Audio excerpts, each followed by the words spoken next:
Matasa da mata, tutar ku ta fito. Farkon ku zuwa kashi na farko a cikin sabon shirin BBC mai suna Mahangar Zamani. A cikin wannan sabon shirin namu, za mu riƙa taɓo batutuwa daban-daban da suka shafi rayuwarku ta yau da kullum, musamman a ɓangaren mu'amalar jama'a da soyayya da harkar fina-finai da yadda matasa ke gayunsu a yanzu. Kai har ma da nishaɗi, idan muka yi sa'a har gwangwajewa ma ba za mu rasa yi ba a wannan sabon shirin. Sunana Madina Dahiru Maishanu, kuma ni zan jagoranci wannan shirin sau biyu a kowane wata a shafinmu na BBC Hausa YouTube.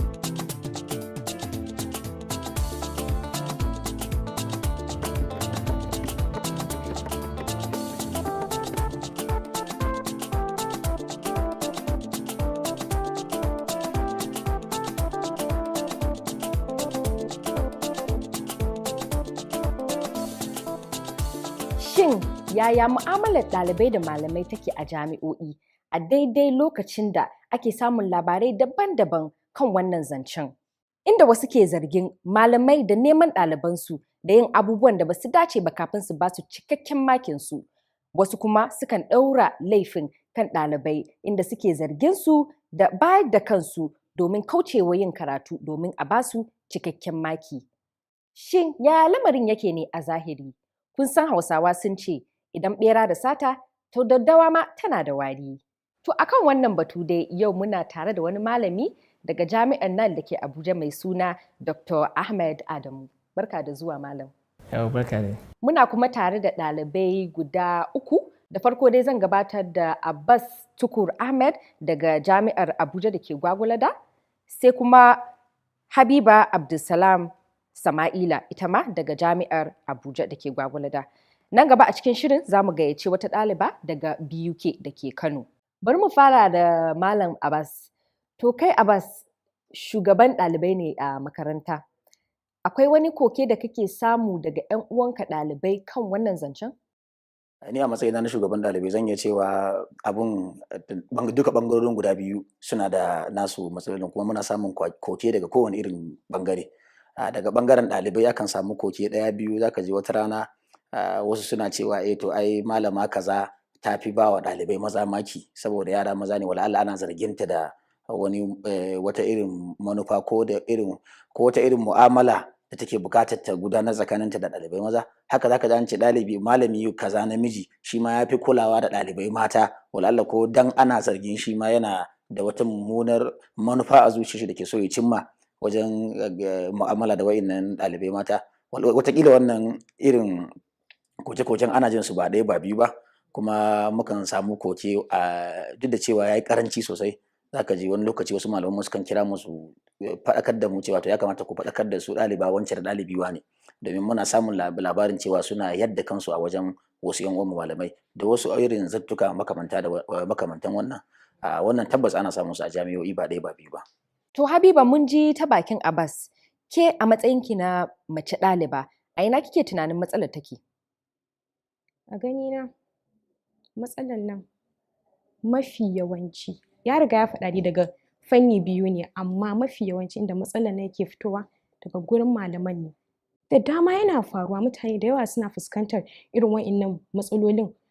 Jami'o'i da yawa ana faɗa gashi yana yaɗuwa a social media, amma a nan abin da ya sa na ce wai malaman ne ke da laifi da yawa a cikin wannan irin matsalan, sabida malami da ɗaliba. Malami zai iya cewa in baki yi kaza ba kaza zai faru, amma ɗaliba fa da me za ta yi threatening naka? Babu. Sai dai yanda ake faɗa, sai dai ta je ta bada kanta. To in ta bada kanta akwai abin da za ta yi ta ce maka in baka yi kaza ba zan maka kaza? Shi ya fi authority a kanta. Za ki gani waɗansu ma za su faɗa su ce wai sun yi failing sabida sun ki su bada kansu, at the end of the day su samu spill over. Waɗansu ma haka za ki ga ma ba za su ma samu su yi graduating ba, but then abin da ya sa mutum ba zai iya matsalolin abin da ya sa ba za a iya samun labarin ga mutum gashi sabida ana ɓoyewa. Mutane na ɓoyewa saboda society aka ji maganan ka irin ana kallon ka da idon, shi yasa mutane da yawa suke shiru da magana, so it's hard mutum ya samu magana irin like okay ga wani abin ya faru da wani, magana is sensitive. To bari mu je ga malami. Dakta, ka yarda da abin da Habiba ta ce? Wato kaman coin ne, sai ka kalli duka ɓangaren shi. Kaman kina da kobo sai kin kalli wannan ɓangaren ki kalli wannan ɓangaren. Saboda kamar yadda kika ce in ɓera yana da sata, daddawa ma na da wari. Sannan sai bango ya tsage ƙangare yake shiga. Sannan kuma ruwa baya tsami banza. So saboda haka ya kamata lokaci ne yanzu da za a yi la'akari a karkato akalan kallon wannan matsalan zuwa wurin ɗalibai. So da su ma sun fi laifi. Barin kai ki. So tari za ki ga malamai suna fuskantar barazana daga ɗalibai. To saboda su manya ne ko kuma ana ganin su ne kamar na sama sai su yi shiru sai su danne.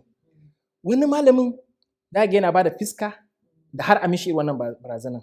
Wani ko ba zai ba da fiska ba. Wani ko da ya ba da fiskan ai mishi zai iya jajircewa. Wani ko ba zai iya jajircewa ba. To inda za a kalli matsalan daga ɓangaren ɗalibai shine wata za ka ga ɗalibai sai su yi shiga wanda ba ta dace ba. To sai su zo wurin malami. So kin ga wannan jan faɗa ne. Ko kuma ɗalibai ki gansu ragwaye. An ba da assignment ba su yi ba. An ce a yi karatu ba su yi ba. An yi jarabawa sun faɗi. An yi test sun faɗi. Kaga wannan ragwancin shi ke sa su zama a wani yanayin da wasu ɓata gari za su yi amfani da wannan damar. Za ga ɗalibai sai su zo su ce su suna son a ba su A. Ko kuma su da wasu buƙatu na daban da wanda ya shafi ɓangaren ilimin da ma wanda bai ma shafi ɓangaren ilimi ba. Yanzu akwai wani kes da ya faru. Wani ɗalibi sai ma malama text. Malama ni wallahi ina son ki. Wallahi har kasa bacci ma nake in dare yayi. You understand? Kin gane? Malam kai amma an taɓa yi maka haka? A'a. Ba wanda ya taɓa yi maka haka? Ni ban taɓa fuskantar wani barazana. Akwai wani ɗan uwanka malami da hakan ya taɓa faruwa da shi? A'a. Saboda kin san ni ina a jami'a ta kuɗi ne. Kuma jami'a ke ta kuɗi wato private da wuya ki ga irin wannan abubuwan suna faruwa. Duk wani abubuwan suna faruwa ne a jami'o'in gwamnati. Saboda su ɗaliban gani ake kaman ba su da wani right, kan ba su da wani haƙƙi. Saboda ƙila abin da suka biya kaɗan ne. Kuma wannan na gwamnati ne akwai ɗalibai da yawa. Saboda za ki ga akwai ɗumbin yawan ɗalibai wanda har wani zai yi wani amma ba a sani ba. Ko kuma su ɗaliban suna ganin kan ba su wani ‘yanci har za su iya yin ƙasa a gwiwa. To Habiba kin ji malam ya ce shigar da mata ke yi wato kayan da suke sawa yana daga cikin abubuwan da ke janyo hakan. Kin yarda da haka? Kwata-kwata ban yarda ba. Sabida mene? Babu wata hujja da zai sa mutum ya ɗauko al'adan da ba namu ba, al'adan dabba ka ɗauka ka sa wa kanka wai sabida mutum ya sa kaya. Wani irin shiga ake magana? Universities da dama akwai dress code. In dai har ɗaliba ta bar hostel ko kuma wanda suke off campus suka fita suka shigo ana duba su, akwai security guards a waje. In fact, in ma ɗaliba ta yi shigan da bai dace ba ta shiga maka office, you have every right to walk her out. So me dalilin da zaka ce wai a'a ta shigo mun office ne don bata sa kaya daidai ba. Haka Habiba, malam kuma ya yi magana akan cewa ɗalibai maza wasu sukan aika ma malamansu mata wato saƙo a waya na cewa suna neman su domin su yi wani abin da bai dace ba don su samu maki. Kin gane? Hakan na faruwa? Yanzu dai ba zan iya cewa hakan bai faru ba saboda ban taɓa gani ba ko ban taɓa ji ba. Amma tun da har malam ya faɗi haka tabbas hakan zai faru. Amma kuma in ma ya faru hakan malamin kuma na da dama. Saboda me yasa na ce haka? Mutum da ya san ba za ka iya mu'amala da opposite gender in ba, in the first place bai kamata ma ka yi lecturing ba. So dole mutum ya samu abin da ake kira self-control. In ɗaliba ko ɗalibi ya tura maka message cewa wai kaza ina son kaza. You as a lecturer, you pick it up. You put that child in appropriate position saboda me yasa an baka amanan ɗan nan, an baki amanan ƴan nan. You have no right ka ce okay ai saboda ta min haka ne ko ya min haka ne shi yasa ni ma nayi haka. Ba hujja bane. To dakta ka ji abubuwan da Habiba ta faɗa. Kana ganin kaman rashin cancanta ne ko kuma malaman ba sa iya riƙe kansu shi yasa wannan abin yake shafar su, ko kuma idan ɗalibi ko ɗaliba ta yi wa malami text ko kuma ta kawo kanta ko ta kawo kanshi ne malaman yasa ba su iya riƙe kansu ba? A mafi yawanci idan har ɗaliba ta bijiro da wani abu ga malami ko ɗalibi ya bijiro wani abu ga malama, za ki mafi yawanci an fi reporting wannan cases ɗin, a musamman ma a jami'o'in gwamnati, saboda shi malami gani ke yana da wannan authority ɗin, yana da wannan ikon da isa ɗin, to in ya kai za ki ga ana yawan kai rahoto. So irin wannan abin kamar daga wurin ɗalibai zuwa malamai da aga ana hukunta irin wannan abubuwan, bai cika yawan faruwa ba. So amma abin da nake so na ƙara emphasizing a kan shi shine, wato ba wai shiga ne kawai ba, hada mu'amala. To kafin mu je wurin Abbas, ina so in tambaye ka, a cikin dokokin jami'o'i a Najeriya ana barin soyayya tsakanin ɗalibi da malami? Kin ga kaman a jami'ar da nake koyarwa, akwai abin da ake ce ma code of conduct, wasu tsare-tsare, jadawali na tsare-tsare yadda mu'amala ta kasance tsakaninka da ɗalibai. Wannan an haramta shi, an haramta wannan, an haramta wannan. Ka sa hannu cewa in aka kana yin ɗaya daga cikin abin da aka haramta, za a kore ka aiki. Kuma za a dinga nanata ma. Idan ka zo za a yi ma horo. So wasu makarantu zai a yi bris da irin wannan code of conduct ɗin. So abin da ya kamata a ringa emphasizing akan shi a makarantu gwamnati shine irin wannan code of conduct ɗin. To Abbas, ka ji daga bakin dakta, ka ji daga bakin ɗaliba Habiba. To kai menene matsayarka? To hakikanin gaskiya idan muka duba yadda al'amuran suke tafiya, wato kusan bi'a ce ta ɗan adam, duk lokacin da ya samu kanshi yana yin laifi sai yake kokarin yana ga yadda zai kauce ma wannan laifin, yana tura laifin zuwa ga wani. Ana cewa dai Hausa suna cewa laifi tudu ne, mutum sai take tashi yana ganin ta wani. Abinda na yadda da shi ni shine duka bangarorin guda biyu suna da laifukansu. Maganar da ta faɗa cewa wasu suna yin shiga ta banza, wannan gaskiya ne, kuma shigan banza yana taimakawa wajen yaɗa fasadi, yana taimakawa wajen kawo irin wannan cin zarafin. Haka su ma malamai, ba ɗalibai ne kaɗai ke shigan banza ba. Malama ta iya shigowa aji ta karantar, amma kuma irin shigan da ta yi baya nuna cewa ita malama ce mai sa tarbiyya a cikin makaranta. Saboda haka kenan ashe abin ya zama duka bangarorin guda biyu ne. Kuma kamar yadda ita ta faɗa, ta ce yana matuƙar wahala a samu cewa ɗalibi ne ke neman malami. Na yi mana da ita 100%.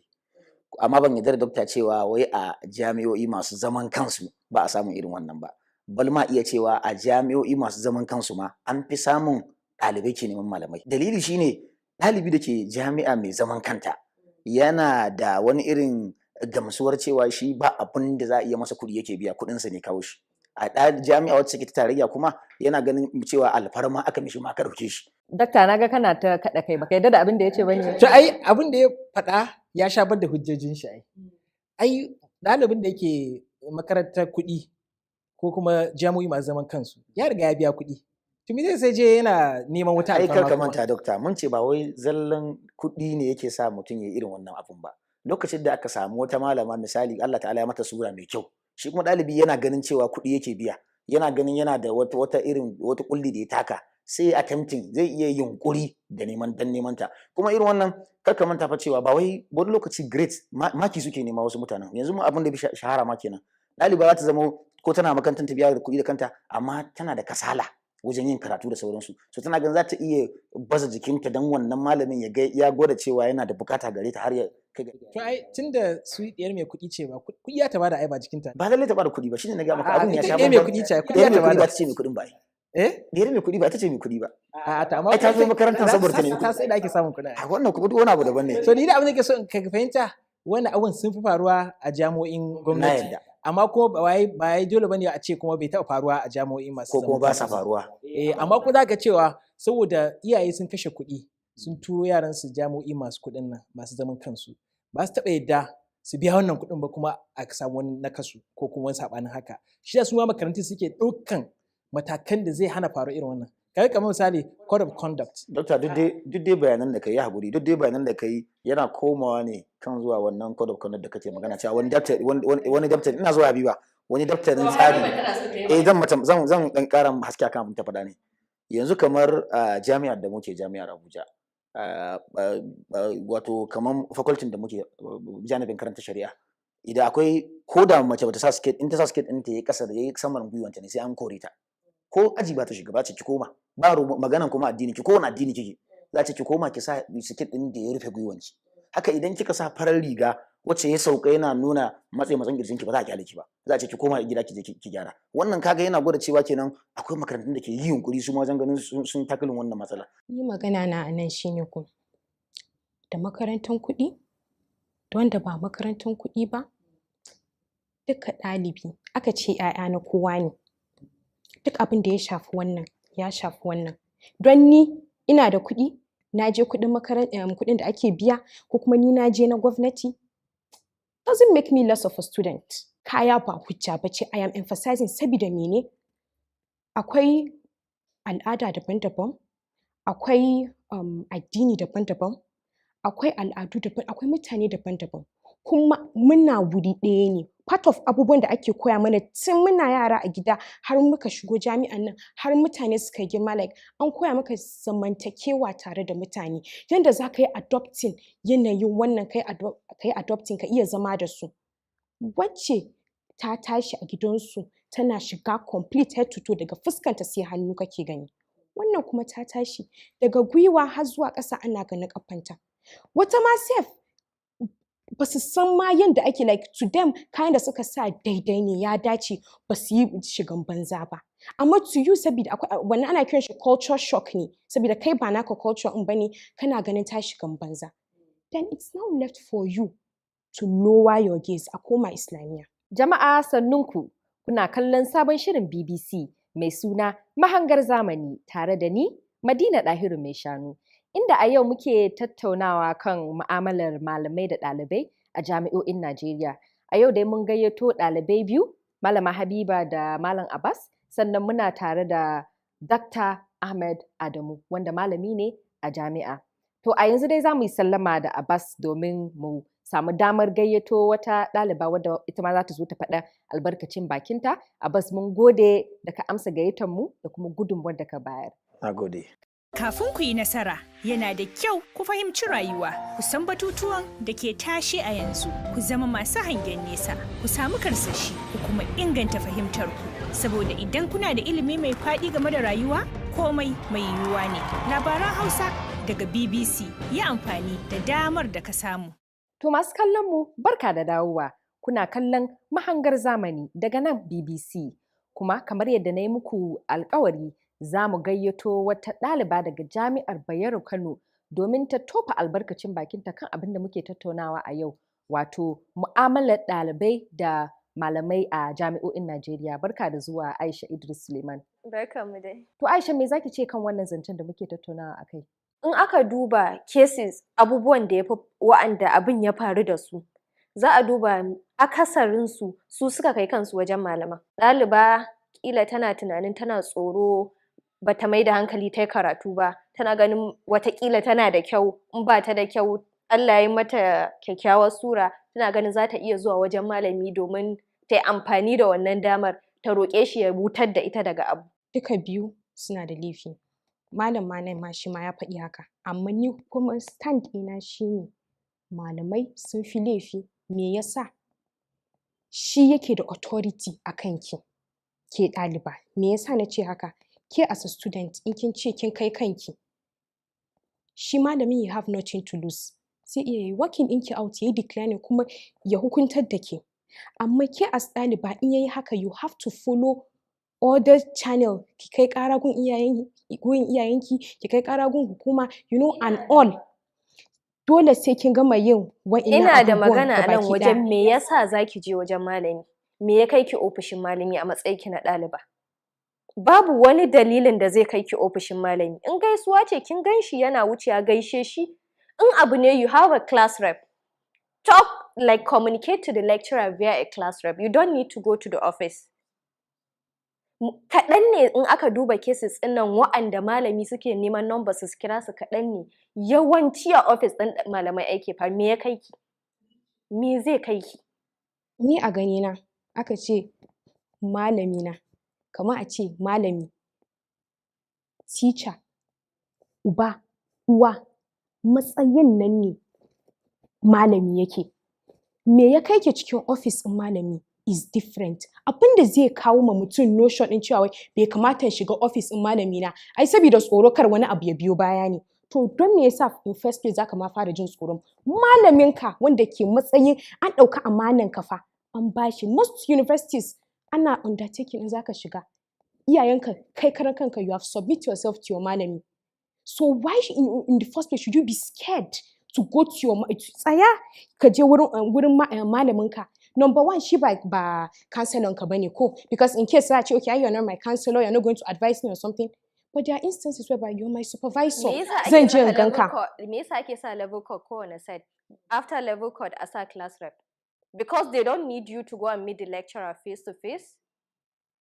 Ni nawa anan ko I'm not trying to. Shine an saka tsakani. Ni zan baki experience ina. Akwai lecturer da I have a problem. Kin san da naji office din shi ya tsaye da ni bakin office din shi, ko kafata ban taka cikin office din ba. He came out of the office, he made me. Ni da ƙawata na je, but ban shiga office ɗin shi ba. You communicated to me a ƙofar office ɗin nashi. Does that mean bai ɗauke ni a matsayin ya ba? I'm not trying to, but I always try to dress decently when going to school. Because I believe that school is not a party, the way I would dress. Ina ƙoƙarin rufe, ina sa kaya masu mutunci in zan je makaranta, amma a waje ba lallai ki ga nayi haka ba. I just believe that school waje ne. Hakan bai hana shi duk da shiga mutuncin ya banni na shiga office ɗin shi ba. Saboda haka zuwa office ɗin malami ba hujja bane ba. Mun je first point ina ke na ɗazun da na ce wai malami yana da ikon cewa wai fita daga office ina. To kaga shi kenan ya kare kanshi ya ce kar ki shiga. Ya tsaya. To barin kashe wannan gobarar. Barin kashe wannan gobarar. Barin kashe wannan gobarar. Barin kashe wannan gobarar. Mun ga yadda ra'ayoyin ɗalibanmu biyu mata suka sha bambam. Bari mu je wata jami'a, ku biyo mu yanzu domin mu ji ra'ayoyin wasu ɗaliban na daban. Akwai laifi ɓangaren ɗalibai da kuma malaman makaranta. Wani lokaci za ka ga akan wurin malamai, za ka ga malaman makaranta sai su faɗar da yara wani lokaci saboda su zo su roƙe su maki sai su fara son su nemi inda za su yi wani abu da su.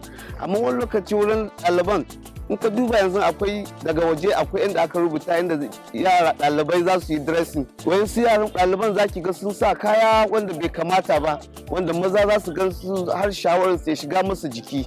Sannan kuma za ka ga wayansu ɗaliban ba karatu suke yi ba, saboda in suka faɗi su je wurin malamai su nemi inda za su yi su ce wai ko menene ina iya yi in samu. Idan muka yi duba da yanayin shigan da ɗalibai suke su shigo cikin aji, malamai ba mala'iku ba ne, suna da sha'awa kamar kowane ɗan adam a jikinsu. Yanayin da za su ga ɗaliba ko da ba su yi niyyar sha'awar su gare ta ba, yadda ta fito da suranta ta bayyana su gare ta, zai iya tattara sha'awar su ya karkata zuwa gare ta har su ji wani abu a cikin zuciyarsu. Ko da karatun suke son su yi, sai karatun ya rika wani iri, ana gama karatun hanyar da za su samu dama domin su yi magana da ita za su nema. Ra'ayina akan wannan lamari shine, na farko dai su malaman kansu ya kamata a duba. Za ga malami ne ya zo yana koyarwa, yana koyar da ɗalibai, amma still yana da personal interest nashi akan koyar da ɗaliban. Personal interest in the sense, za ga wani malamin zai kada ɗalibi kawai ba wai dan ɗalibin bai ci wannan jarabawar ba ko wani abu, a'a saboda akwai abun da yake so ya cimma, shi yasa ya kada ɗaliban. Sannan wani kuma ba wannan ba, a'a dan ita mace ce yana ganin tana da wasu siffofi a matsayinta na mace wanda yana son ya yi achieving ko yana son ya cimma, so dan wannan kawai zai iya kada ta dan ta zo neman alfarma a gurinsa, sannan daga wurin neman alfarman sai ya cimma burinsa. Turƙa shi lalle an tada ƙura. Kun ga yadda ra'ayoyin ma a wato ɗaliban da muka je wurinsu a jami'a suka sha bambam, kamar yadda ra'ayoyin ɗalibanmu da kenan suka sha bambam. To a yau dai zan ƙara tunatar da ku cewa muna tattaunawa ne kan mu'amalar malamai da ɗalibai a jami'o'in Najeriya a cikin kashi na farko a cikin sabon shirinmu mai suna Mahangar Zamani. To mun ji ra'ayoyin ɗalibai daban-daban, mun ji ra'ayoyin kuma malam dakta da ke tare da mu a yau. To yanzu ina mafita? Malam gare ka. Idan za a ɗauki malami aiki, kada a duba kawai wai kwalin shi. Wani ma tana ya gama da sakamako mai kyau, amma halin shi ba masu kyau bane. Sai a yi bibiya a ga halin shi. Sannan a yi mutane horo idan aka ɗauke su aiki. Cewa idan yanayi kaza ya faru kaza za ka yi ga yanda ya kama su ma ɗaliban kamar yadda ta faɗa a kasance akwai wani tsari wanda ba ma sai ta faɗi sunanta ba ko gwada fuskarta za ta iya reporting ko kuma ta kai rahoto kan abin da ke faruwa gare ta. To Habiba, kin ji misalai daban-daban da dakta ya bamu na yadda za a iya kawo ƙarshen wannan matsalar. Ke kuma ya kike ganin za a iya kauda faruwar wayannan abubuwan? Universities sai adopting abin da University of Abuja School ina suka yi adopting, which is SRGBV, Student Related Based Gender Based Violence. Wannan SRGBV committee ne wanda yake kare hakkin mata, maza, ɗalibai gabaki ɗaya daga cin zarafi daga wurin lecturers ko kuma lecturers daga wurin students. Kuma su ma students ɗin a yi ƙoƙari a dinga karatu don kar wani ya zo ya ɗauka advantage ɗinka. But though I know that sabida failing does not mean somebody should take your advantage or you cannot go and meet your lecturer. To ni abin da zan ƙara a kai shine ɗalibai su ji tsoron Allah ba tsoron iyayensu ba. Saboda in aka duba abubuwan da yake yawan jawowa za a ga tsoron faɗuwa gidan ku kar a ji tsoron Allah ba tsoron iyaye ba, ka mai da hankali kai abin da aka turo ka makaranta. Don aka duba an ka mai da hankali kai abin da ya kamata, da wuya ka samu dalilin da zai kai ka har abin da yake faruwa ya faru. Shine shawarata. To jama'a, kin san an ce laifin daɗi ƙarewa. A nan muka zo ƙarshen kashi na farko a cikin sabon shirin BBC mai suna Mahangar Zamani. Ku kasance da mu a shiri na gaba inda za mu ƙara taɓa wani batu mai muhimmanci sosai a rayuwarku matasa da mata. Ni ce taku Madina Dahiru Maishanu a cikin shirin Mahangar Zamani.